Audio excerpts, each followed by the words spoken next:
Thank you for joining us. He lived long and he prospered. But now Leonard Nimoy, who played the iconic Mr. Spock on Star Trek, has died. It was nearly 50 years ago that Nimoy was cast as Spock, a role that made him internationally famous. He was 83. Jim Murray with more on his life and death. Live long and prosper. Those were the immortal words of Mr. Spock, the pointy-eared Vulcan, played by the great Leonard Nimoy in the original Star Trek. Now, Trekkies around the world are in mourning with the news that Nimoy died Friday at age 83. Logical decision, logically arrived at. He was the perfect foil for William Shatner's volatile Captain Kirk. Always logical, Spock had no sense of humor and devoid of any emotion. I am a logical man. Off camera, Leonard Nimoy was nothing like Spock. George Takei, who played Mr. Sulu, spoke to CNN. He was really an amazing man and a lovable man, a very thoughtful man. William Shatner tweeted, "I loved him like a brother. We will miss his humor, his talent, and his capacity to love." Good night, sweetheart. He was also the successful director of the hit comedy 3 Men and a Baby.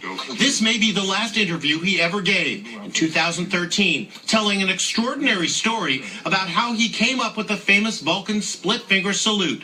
I think we should have some special greeting that Vulcans do, so I suggested this. He said, okay. Now, boy, that just took off through the culture. It was amazing. Within days after it was on the air, I was getting it on the street. Leonard Nimoy was a heavy smoker early in his life, but he gave up cigarettes 3 decades ago. He died of chronic obstructive pulmonary disease here at his home in Bel Air. His fans have been bracing for the devastating news because it was obvious to everyone that he was terribly ill.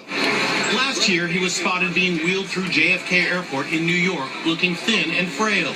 Today, friends and family gathered at his home to mourn his loss.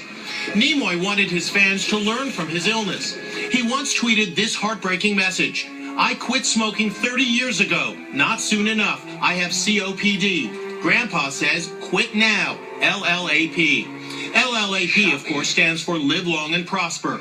And those were the immortal words from the Wrath of Khan as the Vulcan who touched our hearts lay dying. Live long and prosper. Perhaps Nimoy's last tweet is a fitting epitaph. He said, "Life is like a garden. Perfect moments can be had, but not preserved, except in memory. Live long and prosper." Now on to one of the